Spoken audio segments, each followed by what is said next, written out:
امریکہ میں 9/11 کے حملوں کے فوراً بعد اگر ایک طرف امدادی کارکن زندہ بچنے والوں کو تلاش کر رہے تھے تو دوسری طرف انٹیلیجنس ادارے ایسی خفیہ معلومات کے پیچھے تھے جن سے آئندہ وہ ایسے کسی حملے کو ناکام بنا سکیں۔ سابق صدر جارج بش کے دور میں CIA نے خفیہ تفتیشی پروگرام بھی شروع کیا تھا۔ انٹیلیجنس دہشت گردی کے خلاف جنگ میں ہمارے دفاع کے مؤثر ترین ہتھیاروں میں سے ایک ہے۔ پکڑے جانے والے دہشت گردوں کے پاس ہمارے خلاف ممکنہ حملوں کی معلومات ہوتی ہیں۔ جو وہ جانتے ہیں وہ ہمیں معلوم ہونا چاہیے۔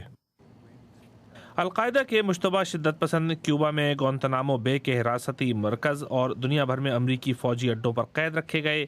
سینٹ کی انٹیلیجنس کمیٹی آج اپنی رپورٹ میں ان قیدیوں پر استعمال کیے گئے تفتیشی طریقوں کی شدت کو تفصیل سے بیان کر رہی ہے۔ ان میں قید تنہائی، نیند سے محروم رکھنا اور واٹر بورڈنگ یا ڈبونے کا دھوکہ دینے جیسے طریقے شامل تھے۔ رپورٹ میں یہ بھی کہا جانے والا ہے کہ اس طرح حاصل کی گئی معلومات کوئی خاص مفید بھی نہ تھیں، اور ساتھ ہی یہ بھی کہ CIA نے وائٹ ہاؤس کو اس بارے میں پوری طرح باخبر نہیں رکھا تھا۔ رپورٹ پر خاصا رد عمل بھی متوقع ہے۔ ایسے اشارے ملے ہیں کہ رپورٹ کے اجراء سے دنیا بھر میں امریکی تنصیبات اور شہریوں کے لیے کچھ خطرات پیدا ہو سکتے ہیں۔ اسی لیے اوباما انتظامیہ نے امریکی تنصیبات کا تحفظ یقینی بنانے کے لیے اقدامات کیے ہیں۔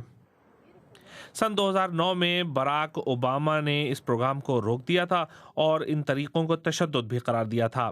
ایسے میں اگر ایک طرف یہ کہا جائے گا کہ انٹیلیجنس اداروں نے امریکہ کے تحفظ کے لیے جو ضروری تھا وہ کیا، تو دوسری طرف عوام اور دوسروں کے مطابق شاید وہ ایسا کرتے ہوئے اپنی حدود عبور کر گئے تھے۔ Kashif Qamar, BBC news.